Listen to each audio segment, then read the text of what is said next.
At first, we wanted someone else, but unfortunately they couldn't do the video. Pero matagal na kasi ito matagal na itong pinagplano last year pa. And then nagkataon, si Piang at si JM, just one PBB. So sabi na, bakit hindi? Ang nag-suggest actually mga taga-Star.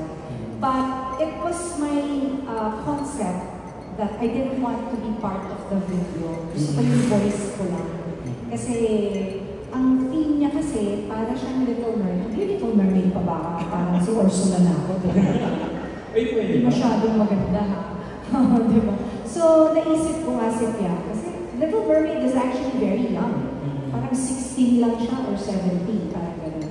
And since the song is about longing for love, that's actually Little Mermaid, di ba? Little Mermaid yun she's always longing to be part of that world. So we thought na, maganda ng concept yun. So ginawa ni Star. And I'm very, very thankful to Star kasi kung ano yung maisip ko, they make sure na gagawin talaga nila and they really work so hard para mabigay sa akin yung iniisip kong music video. So thank you very much to Star and everyone involved in doing the music video of Wherever You Are. Without preempting the launch tomorrow, can you just share with us, what did you feel when you saw the complete music video featured with these two celebrities?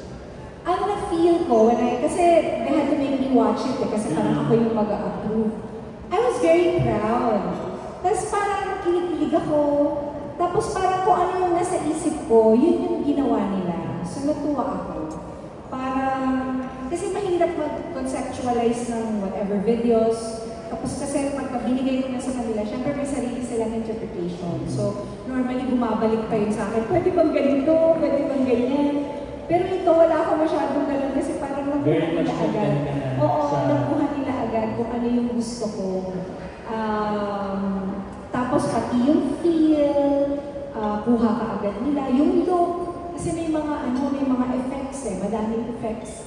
Kasi yung mga underwater, may mga ganun siya. So natuwa ako na sabi ko, I don't have to tweak it or to complain anything about it because I think it's perfect the way it is.